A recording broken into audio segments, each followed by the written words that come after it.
আচ্ছা, আপনারা ৪ বন্ধু যদি সাহসিকতার পরিচয় দিতে গিয়ে পুরো একটা গ্রামে, পুরো গ্রামটা জুড়ে লাশের মিছিল বইয়ে দেন বা আপনাদের এই ৪ জনের করা ভুলের জন্য সারা গ্রামের প্রত্যেকটা মানুষ আতঙ্কিত হয়ে থাকে। আজ এর, কাল ওর, পরশু এর এভাবেই যদি মৃত্যুর মিছিল বয়ে যায়, তখন আপনার কি করবেন? বা আপনার কাছে তখন নিজেকে নিজে প্রশ্ন করে দেখেন যে আপনি আপনাকে কোথায় নিয়ে রাখবেন? কি জবাব দিবেন আপনি নিজের কাছে? কি জবাব দিবেন নিজের বিবেকের কাছে? কি জবাব দিবেন গ্রামের মানুষের কাছে? কি জবাব বা দিবেন নিজের ফ্যামিলির কাছে? হ্যালো লিসেনার্স, আসসালামু আলাইকুম। আশা করি সবাই ভালো আছেন। আল্লাহর রহমত, আপনাদের দোয়া ভালোবাসা আলহামদুলিল্লাহ আমিও খুব ভালো আছি। আজকে ঠিক এরকমই একটা ঘটনা আপনাদের মাঝে শেয়ার করব। ঘটনাটা যিনি শেয়ার করেছে তার নাম হচ্ছে ইমন। আর ইমনের সাথে আমার সৌদি আরব বসে পরিচয়। প্রবাসে আমরা একই সাথে কাজ করতাম। কাজের ছলে সে একদিন কান্না করতেছে। তখন আমি তাকে জিজ্ঞাসা করায় সে তখন তার সকল বিস্তারিত খুলে বলল। আমি ইমন ভাইয়ের মুখ থেকে যেভাবে শুনেছি ঠিক সেভাবে করেই বলার চেষ্টা করতেছি। আমি, নাইম, নাহিদ ও ফয়সাল আমরা ৪ জন ছিলাম খুবই ভালো বন্ধু। আমরা ছোটবেলা থেকে একই সাথে পড়াশোনা, একই সাথে স্কুলে যাওয়া, আমাদের শৈশব, কৈশোর সব একই সাথে। আমরা একই সাথে বড় হয়েছি। আমরা ৪ বন্ধু। আমাদের গ্রাম হচ্ছে চাঁদপুর কচুয়া থানা, মুরাদনগর গ্রাম। সময়টা ছিল তখন ২০০৪ সাল। আর এখন যেরকম মানুষ স্মার্ট আধুনিকতার ছোঁয়া পেয়েছে, তখনকার মানুষ এরকম স্মার্ট আর আধুনিক ছিল না। আমাদের গ্রামের মানুষগুলো ছিল সহজ, সরল, অবুঝ, অবলা।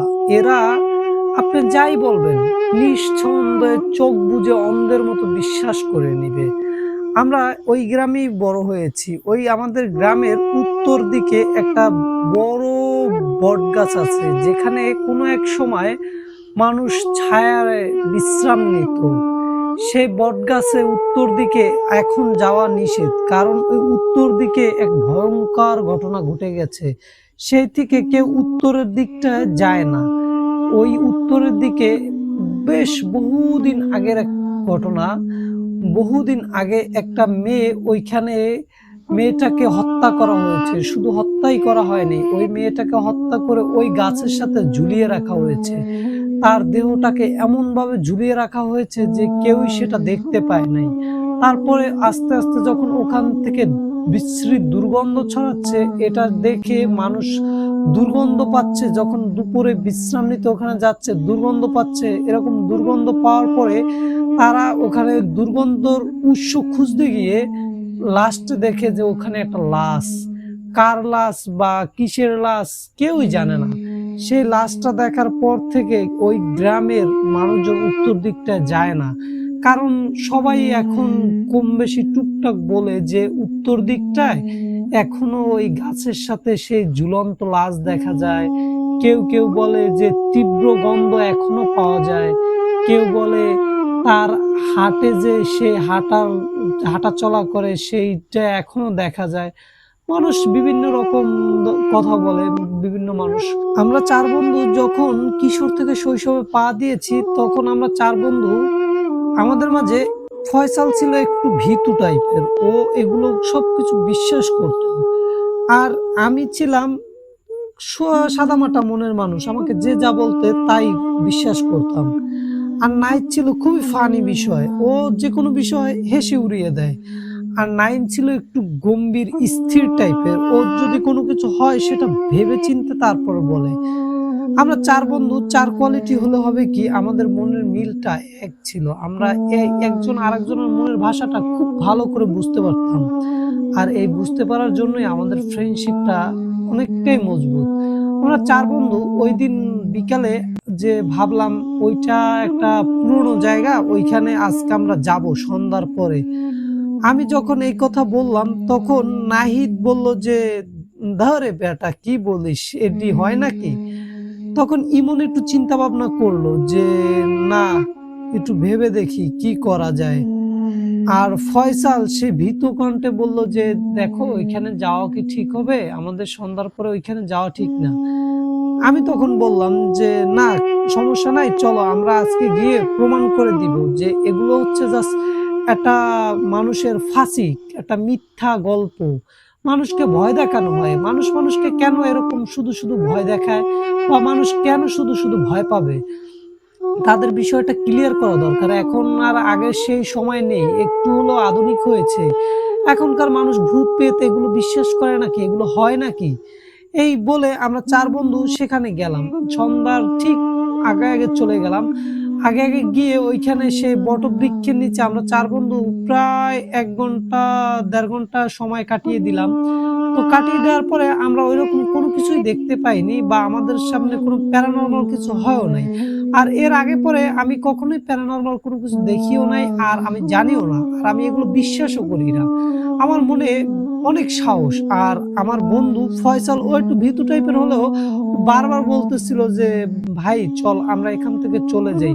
কিন্তু সাথে এই যে নাহিদ, তারপরে হচ্ছে ইমন, এরা সবসময় দুষ্টুমি করে, ওর নিয়ে মজা করে যে, "দৌড়ে বাদ দে, কি করতেছিস?" তো ওরা একজন আরেকজনের সাথে প্রাঙ্ক করতেছে যে, একজন বলতেছে, "ওই আসলো।" তো এই এরকম করে ফয়সালকে ভয় দেখানোর চেষ্টা করলো। ফয়সাল তারপরে এক পর্যায়ে রাগ করলো যে, "বন্ধু তোদের সাথে আসছি আর তোরাই আমার সাথে এমন করতেছিস? ঠিক আছে, তারপরে আমি আর থাকবো না তোদের সাথে, আমি চলে যাচ্ছি।" যখন ফয়সাল বলল যে ঠিক আছে তাহলে আমরা ৪ বন্ধুই এখন ব্যাক করা যায়, এখন আমরা চলে যাব, আর গ্রামবাসী সবাইকে বলে দিব যে এগুলো জাস্ট একটা ভৌতিক গল্প, স্টোরি, আসলে বাস্তবতা এখানে কিছুই নেই। আমরা এটা ভেবে আমরা ৪ বন্ধু যখন ব্যাক করতেছিলাম তখন নাহিদ ও ইমন জোরে জোরে চিৎকার করে বলতেছে, "কই, কে রে, কোথায়? কাউকে তো দেখতেছি না, শুধু এখানে ভয় দেখানো হচ্ছে মানুষকে। যদি বাপের বেটা হও তাহলে সামনে আয়, কে আছিস, কোথায়, কে আছিস?" তখন তাদের সামনে কোনো শব্দ নেই, কোনো রেসপন্স নেই। এটা ভেবে তারা নিজেদের মতো করে চলতেছিল। হঠাৎ তারা দেখলো যে ওই বটবৃক্ষের নিচে একটা ঝড় বন্যার মতো ধেয়ে আসতেছে। এত ঝড় বন্যা হচ্ছে, বটগাছটা মনে হচ্ছে উপড়ে ফেলে দিবে। এটা দেখে আমরা ৪ বন্ধু সিদ্ধান্ত নিলাম যে আমরা দৌড় দিয়ে পালিয়ে যাব। এখানে থাকবো না, হয়তোবা কিছু একটা হতে পারে। এর ভিতরে আমরা দেখলাম একটা কালো ছায়া, কালো ছায়াটা এসে আমাদের সামনে, ৪ বন্ধুর সামনে দাঁড়ালো। দাঁড়ানোর পরে আমি ও নাহিদ দুজনে চিৎকার করে বললাম যে, "কে?" ফয়সাল তখন ভীতু হলেও ও দৌড় দিয়ে পালানোর চেষ্টা করলো। ও এক ফুল স্পিডে দৌড় দিল। আর ইমন ও নাহিদ ওরা দুজনে ওইখানে দাঁড়িয়ে কথা বলতেছে। কিন্তু নাইম ওইখানে স্থির হয়ে দাঁড়িয়ে আছে। নাইম স্থির হয়ে দাঁড়িয়ে আছে আর ফয়সাল একদিকে দৌড়ে পালাচ্ছে। পালানোর পরে ফয়সাল ২ কি ৩ হাত দূরে যাওয়ার পরে ফয়সাল সেন্সলেস হয়ে পড়ে আছে। আর নাহিদ ও ইমন ওরা দুজন ২ দিকে দৌড় দিয়ে পালিয়ে গেল। পালিয়ে গিয়ে দেখতেছে কি হচ্ছে। কিন্তু নাইম ও স্থির ওইখানে দাঁড়িয়ে আছে। ও স্টিল নাও ওইখানে দাঁড়িয়ে আছে। দাঁড়িয়ে থাকার পরে ওই কালো ছায়াটা এসে নাইমকে বলল, "কিরে ওরা পালিয়ে গেল, তুই গেলি না? তুই কি যাবি না?" তখন নাইম বলল যে, "কে তুমি? আর কেনই বা আসছো? আর কেনই বা এমন করতেছো?" যখন এই কথা বলল তখন সেই কালো অবয়ব মূর্তিটা তখন বলল, "আমি ছায়া, আমাকে আবার ডাকাচ্ছিস, আমাকে ডেকে আবার তুলেছিস, এর ফল তো তোকে দিতেই হবে।" এই বলে কি একটা বিটখিট হাসি দিল। হাসি দেওয়ার পরে আমার আর কিছুই মনে নেই। আমি পরের দিন আবিষ্কার করি নিজেকে, আমার জ্ঞান ফেরে পরের দিন সন্ধ্যাবেলা, সন্ধ্যার ঠিক মাগরিবের আগে আগে আমার জ্ঞান ফিরে। জ্ঞান ফেরার পরে আমি দেখি আমার ৩ বন্ধু আমার পাশে বসে আছে। এলাকার ইমাম সাহেব বসে আছে, অনেক মানুষজন বসে আছে। সবাই বসে দোয়া দরুদ পড়তেছে আর আমাদের ঝাড়ফুঁক দিচ্ছে। তখন তারা বলতেছে, "তোমরা কেন গিয়েছিলে ওখানে?" আমরা তখন বললাম যে, "আমরা তো জাস্ট এমনি গিয়েছিলাম সবাইকে এটা প্রমাণ দিতে যে ওইখানে আসলে কিছুই নাই। যেগুলো হচ্ছে সবগুলো মিথ্যা একটা গল্প। এটা বুঝানোর জন্য আমরা গিয়েছিলাম। কিন্তু বাস্তবতা যে এরকম আমরা কিছু ফেস করব কখনো কল্পনাও করতে পারিনি।" এটা বলার পরে আমাদের ৪ বন্ধুকেই সবাই অনেক গালমন্দ দিল। তারপরে সবকিছু ঠিক ছিল। ঠিক থাকার পরে ঠিক ২-৩ দিন পরে আমাদের সাথে প্যারানরমাল কিছু হচ্ছে। আমরা ৪ বন্ধু কেমন যেন হয়ে গেছি। আমরা একজন আরেকজনের সাথে যারা থাকতে পারতাম না, ১ সেকেন্ড কথা না বলে ৪ বন্ধু সবসময় একসাথে থাকতাম। পুরো গ্রামকে মাথায় করে রাখতাম। সেই ৪ বন্ধু কেমন যেন নীরব হয়ে গেছি। ফয়সাল ও কারো সাথে কথা বলে না। ইমন সে একা, একা বলে, "রক্ত, রক্ত, আমার রক্তের পিপাসা লেগেছে।" শুধু বিড়বিড় করে এগুলো বলে। আর নাহিদ বারবার বলে, "কেন এসেছিস? কেন এসেছিস? আবারও এসেছিস?" আর নাইম বলে যে, "সেই ছায়া কোথায়? সেই ছায়া আবার আমার জীবনে ফিরে এসেছে। আমার প্রচুর পিপাসা লাগছে। আমার রক্তের পিপাসা। আমার তাজা, তাজা রক্ত চাই।" যখন এরকম ৪ বন্ধু উল্টোপাল্টা কথা বলতেছে, ফয়সাল তো খাওয়া-দাওয়া একদম ছেড়েই দিয়েছে। সে দিন, দিন শুকিয়ে কঙ্কাল হয়ে যাচ্ছে। আর ইমনের মুখের দিক তাকানো যায় না। নাহিদ তার ফেইজের অবস্থা এতটাই ভয়ংকর হয়েছে যে সে তার নিজের হাত দিয়ে নিজের ফেস সবসময় আ দাগ আছে না, নখগুলো আছে না, নখগুলো দিয়ে এমনভাবে খামচি দিছে বা আঁচড় দিছে যে নখগুলো তার ফেইজের ভিতরে গেঁথে আছে, দাগ পড়েছে। আর নাইম কোনো কথা বলে না। ও সবসময় বলে যে, "আমার অনেক পিপাসা লেগেছে, আমার অনেক পিপাসা লেগেছে। আমি রক্ত খাবো, আমি তাজা, তাজা রক্ত খাবো।" ওদের ৪ বন্ধুর এই পরিস্থিতি দেখে, আমাদের ৪ বন্ধুর পরিস্থিতি দেখে আমাদের ফ্যামিলির লোকজন সবাই ভেঙে পড়েছে। তারা কি করবে না করবে কিছু বুঝতে পারতেছে না। তখন তারা বিভিন্ন তান্ত্রিকের কাছে যাচ্ছে, বিভিন্ন হুজুরের কাছে যাচ্ছে। তারা একদিন সেই ইমাম সাহেবের কাছে গিয়েছে। যে ইমাম সাহেব ১ম থেকে ছিল বা যে ইমাম সাহেব দরুদ পড়ছিল, সেই ইমাম সাহেবের কাছে যখন গিয়েছে, যাওয়ার পর ইমাম সাহেব কিছু তাবিজ আর পরা পানি দিছে আর বলছে যে, "তোমরা একটু সাবধানে থাইকো। তোমরা বেশি বাহিরে বের হবে না। মাগরিবের পরে বিশেষ করে তো বেরই হবে না।" যখন এই কথা বলছে তারপরে তাদের সেই ইমাম সাহেব ট্রিটমেন্ট করার ঠিক পরের দিন ইমাম সাহেবের একটা মেয়ে মারা গেছে। আর শুধু মেয়ে মারা যায়নি, মেয়েটাকে মেরে ফেলা হয়েছে। আর মেরে ফেলেছে সেই ছায়া। সেই ছায়া ওই মেয়েটাকে মেরে ফেলেছে। এটা ইমাম সাহেব তার নিজের চোখে দেখেছে। দেখে ইমাম সাহেব পাগল হয়ে এখন শুধু পাগলের মতো আ কথা বলে, একা, একা কথা বলে আর বলে সেই ছায়া আবার ফিরে এসেছে। ইমাম সাহেব পাগল হয়ে গেছে। সে এখন এলাকায়, এলাকায় পাগল বেশে ঘুরে বেড়ায় আর শুধু একটা কথাই সে বলে, "সেই ছায়া আবার ফিরে এসেছে, সেই ছায়া আবার ফিরে এসেছে।" এদিকে দিন যত যাচ্ছে নাহিদ, নাইম, ইমন, ফয়সাল আমাদের ৪ জনের অবস্থা দিন, দিন খুবই খারাপের দিকে চলে যাচ্ছে। যত দিন যাচ্ছে আমাদের অবস্থা ততই খারাপ হয়ে যাচ্ছে। আমার বাবা-মা, ফ্যামিলি, আমার বন্ধুর ফ্যামিলিরা এমনকি পুরো গ্রামবাসী আমাদের ৪ জনের পিছনে লেগে পড়েছে। যে কিভাবে আমাদের এই ৪ জনকে এর ভিতর থেকে রক্ষা করা যায়। পুরো গ্রামবাসী নেমেও যখন কোনো কুল কিনারা হচ্ছে না, তখন গ্রামের এক প্রান্তে একটা তান্ত্রিক ছিল যার নাম হচ্ছে রতন তান্ত্রিক। তারা সেই রতন তান্ত্রিককে ডাকলো। ডাকার পরে সেই তান্ত্রিক এসে সেখানে কিছু ঝাড়ফুঁক করলো। ঝাড়ফুঁক করার পরে সে বলল যে, "আমি একটু ১ রাত এখানে থাকতে চাই।"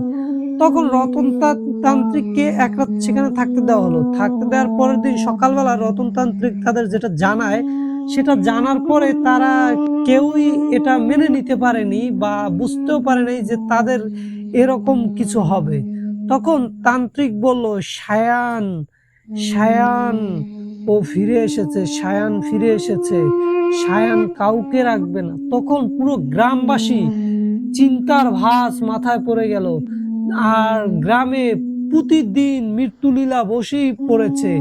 আজ এ দেখতে পাচ্ছে কালো মূর্তি, কাল ও দেখতে পাচ্ছে কালো ছায়া, পরশু এ দেখতে পাচ্ছে লাল চোখ। এরকম প্রতিদিন একজনের সাথে না একজনের সাথে কিছু না কিছু ঘটেই যাচ্ছে। গ্রামটা যে শান্তশিষ্ট আছে ওরকম নাই।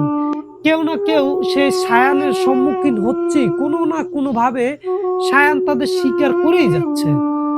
এটা দেখে পুরো গ্রামবাসী তখন ভেঙে পড়ছে। ভেঙে পড়ার পরে রতন তখন ওই তান্ত্রিক রতন বলল যে, "আমার কাছে চেনা জানা এক হুজুর আছে, যার নাম হচ্ছে সানাউল্লাহ হুজুর। এ হুজুর খুব ভালো পরেশগারী একটা হুজুর। এর কাছে গেলে হয়তোবা তোমরা মুক্তি পেতে পারো।" এটা শুনে পুরো গ্রামবাসী আমাদের তখন দেখছিল ওই আমাদের পাশের গ্রাম যে পুরো মুরাদনগর গ্রামবাসী সবাই এক হয়ে যৌথভাবে কিভাবে গিয়েছিল সেই ছানাউল্লাহ হুজুরের কাছে। ছানাউল্লাহ হুজুরের কাছে যখন গিয়েছে, ছানাউল্লাহ হুজুর বলছে যে আচ্ছা ঠিক আছে, আমি এর সমাধান দিতে পারবো, তবে আমাকে একটু সময় দিতে হবে। তখন ছানাউল্লাহ হুজুর বলল যে আমি ঠিক 3 দিন পরে আসবো, এসে তারপর এর সমাধান দিব। আমরা সবাই চলে আসলাম গ্রামে। এদিকে 3 দিনে নাহিদের অবস্থা খুব খারাপ। নাহিদ নিজের হাত নিজে কেটে নিজে তার ব্লাড, নিজের রক্ত নিজেই খাচ্ছে। এদিকে ফয়সাল দিন দিন কঙ্কাল হয়ে যাচ্ছে। আর 4 বন্ধুর কারো কোনো খাওয়া দাওয়া নেই, কিছু নেই, শুধু পাগলের মতো প্রলাপ করে যাচ্ছে। এ একটা কথা বলতেছে, ও একটা কথা বলতেছে।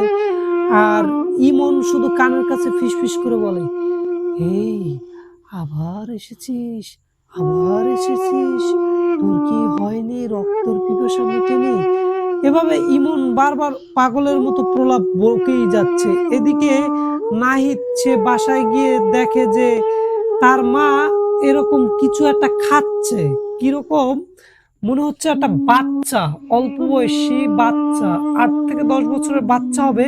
সে বাচ্চাটার মাথা সে তার 2 হাত থেকে ছিঁড়ে, তারপর ঘাড় থেকে যে রক্তটা বেরোচ্ছে চিরচির চিরচির করে, সে সেই ওই রক্তটা খাচ্ছে।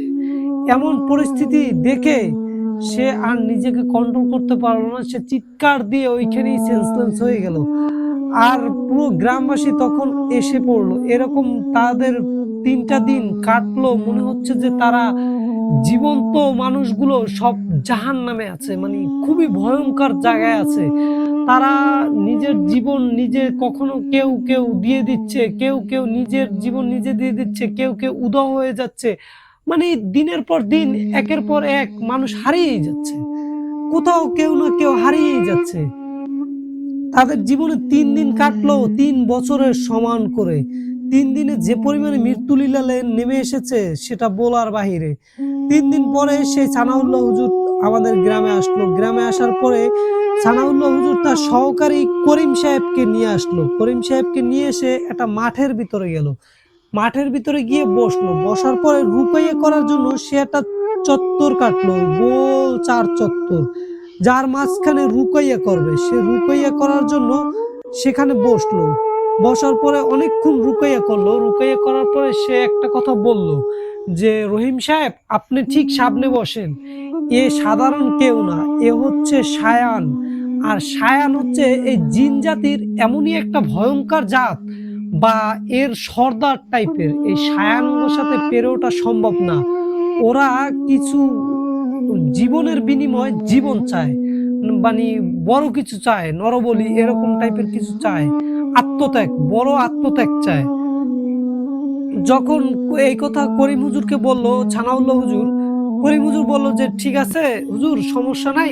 আমরা যেহেতু এইরকম একটা পুরো গ্রাম, মুরাদনগর গ্রামটাকে বাঁচানোর জন্য এরকম একটা জায়গায় চলে এসেছি, আর রুকাইয়াও শুরু করে দিয়েছি, আমরা এখান থেকে ফিরবো না, আমরা এটা শেষ করেই যাব। তাতে যদি আমার জীবন চলে যায় যাক, তারপরও আপনি রুকাইয়া করা থামবেন না, আপনি আপনার মতো রুকাইয়া করতেই থাকবেন। তখন পুরো গ্রামবাসী দেখতেছিল যে একটা গ্রামের জন্য একটা হুজুর, যে কিনা সেই করিম হুজুর, সে নিজের জীবনটা কিভাবে একটা ঝুঁকির ভিতরে ফেলেছে। তখন পুরো গ্রামবাসী তার এই মহান কাজটা দেখেছে। তারপরে সেই সানাউল্লাহ হুজুর রুকাইয়া করেই যাচ্ছে, করেই যাচ্ছে, করেই যাচ্ছে। হঠাৎ সে উত্তরের দিকের গাছ থেকে মনে হচ্ছে ঝড় বন্যা হয়ে কি যেন একটা চলে আসছে। এমন একটা কালো অবয়ব ছায়া ঝড় বন্যা সহকারে চলে এসে ঠিক ইমনের মাঝে ঢুকে গেল। ইমনের মাঝে ঢুকে গিয়ে ইমন সেখানে সেন্সলেস হয়ে পড়ে গেল। পড়ে যাওয়ার পরে সেন্সলেস অবস্থায় সে বাতাসে ভেসে ভেসে এসে সে রুকাইয়া ঠিক মাঝখানে বসলো। বসে সে বলতেছে, আমাকে কেন ডাকলি? তোর তো সাহস কম না? এত বড় সাহস কোথায় পেলি? আমাকে কেন ডাকলি? এত বড় সাহস কি করে তুই দেখাতে পারলি? যখন এই কথা ইমন বলতেছে, তখন ইমনের 3 বন্ধু, পুরো গ্রামবাসী ইমনকে দেখতেছে। তখন ওই সানাউল্লাহ হুজুর বলতেছে যে তুমি কি চাও, আর তুমি কেন এটা করতেছো?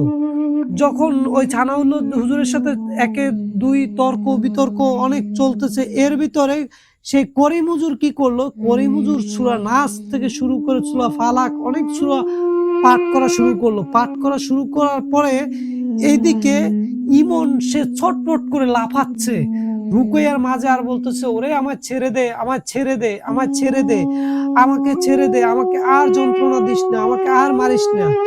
এইদিকে করিম হুজুরও প্রচুর পরিমাণে সে যত দোয়া দুরূদ সূরা-টুরা পড়তেছে। ওইদিকে সানাউল্লাহ হুজুর তার চারপাশে কি যেন একটা সাদা, মনে হলো সাদা দুধের মতো, সেগুলা এসে তার চারপাশ ঘিরে রেখেছে। সে যেন একটা গোল চত্বরের ভিতরে আছে, আর সে চত্বরের চারপাশে সাদা কিছু মানুষের মতো এসে তার চারপাশ ঘুরতেছে বা তাকে ঘেরাও ধরতেছে বা তাকে প্রোটেকশন দিতেছে। সেগুলো সব গিয়ে করিম হুজুরের ভিতরে ঢুকলো। করিম হুজুরের ভিতর থেকে ঢুকে করিম হুজুর ও ইমন তখন সামনাসামনি অনেক কথা বলতেছে। তাদের ভিতরে কি হচ্ছে কেউ দেখতেছে না বা কেউ বুঝতেছে না। তবে এটা সবাই ফিল করতেছে যে তাদের দুজনের ভিতরে কিছু একটা চলতেছে। এটা সবাই দেখতেছে। কিন্তু কি হচ্ছে সেটা কেউ বুঝতে পারতেছে না। কতক্ষণ পরে ইমন আবারও সে অজ্ঞান হয়ে পড়ে গেল। তার মুখ থেকে মনে হলো কিছু কালো ছায়া ধোঁয়ার মতো বের হয়ে আসলো। আর ইমন মাটিতে লুটে পড়লো। তার ঠিক কিছুক্ষণ পরে করিম হুজুরের ভিতর থেকেও সাদা কিছু বের হয়ে আসলো, কিন্তু তার গলার মাঝে একটা দাগ দেখা যাচ্ছে। সে বুঝতে আর বাকি রইল না যে তার গলার মাঝে কেউ একজন খুব জোরালো ভাবে মেরেছে বা ছুরি টাইপের বা অস্ত্র টাইপের এগুলো দিয়ে কিছু দিয়ে পোঁচ দিয়েছে, যে কারণে তার গলাটার এই অবস্থা হয়েছে। তখন করিম হুজুর কথা বলতে পারতেছিল না, তার মুখ থেকে ব্লাড বেরোচ্ছে। তখন সানাউল্লাহ হুজুর করিম হুজুরকে ধরে সঙ্গে সঙ্গে কিছু ফু টু দিল, ছুড়ো পরে ট্রিটমেন্ট করলো, আর সঙ্গে সঙ্গে ডক্টরের কাছে নিয়ে গেল। তারপরে করিম হুজুর সুস্থ হয়ে গেল। আর সানাউল্লাহ হুজুর তখন পুরো গ্রামবাসীর উদ্দেশ্যে বলল যে ওকে আমরা এখন তাড়াতে সক্ষম হয়েছি, তবে ও খুব শক্তিশালী জিন, ও আবার যে কোনো সময় রিটার্ন আসতে পারে। এজন্য আপনারা প্রতিদিন সবাই সন্ধ্যায় কোরআন তেলাওয়াত করবেন, পুরো গ্রামে কোরআন তেলাওয়াত করবেন। আর যারা হিন্দু আছেন তারা মন্দিরে পুজো করবেন ও পূজা আরাধনা করবেন, যাতে পরবর্তীতে আর কোনো সমস্যা না হয়। তারপর থেকে সবকিছু ঠিক হয়ে গেছে। ঠিক হওয়ার পরে ফয়সাল মাঝে সাঝে একা বিড়বিড় করতো। তারপরে ইমন সে সবসময় কানের কাছে ফিসফিস করে শুনতো যে আবার আমি আসবো, আবার আসবো, ফিরে আসবো, আমাকে নিয়ে আয়। আর নাহিদ সে কেন যেন একা শুধু বলে, আমার প্রচুর পানির পিপাসা লেগেছে, আমার রক্ত চাই, আমার প্রচুর রক্ত চাই, আমার রক্তের পিপাসায় গলা শুকিয়ে আছে, আমার রক্ত খেতে হবে, প্রচুর রক্ত খেতে হবে। আর আমাকে তখন আমার বাবা-মা ধরে সৌদি আরব পাঠিয়ে দিয়েছে। সেজন্য আজও আমি সৌদি আরব, আজও আমি গ্রামে যেতে পারি না। শুধু এই একটা কারণে। এখন আমি মোটামুটি ভালো আছি। কিন্তু এখনো আমার ভয় লাগে, সেই কালো ছায়া আদৌ আমার মনে হয় যে আমি রুমের আশেপাশে বা কোথাও এক জায়গায় দেখতে পাই। আমার মনে হয় আমি এখনো মাঝে সাঝে সেই ছায়াটাকে দেখতে পারি বা অনুভব করতে পারি, বা কেউ সেই ছায়া আমাকে দেখতেছে, এরকম আমি ফিল করতে পারি। একটু দোয়া করবেন যাতে আমি ভালো থাকতে পারি।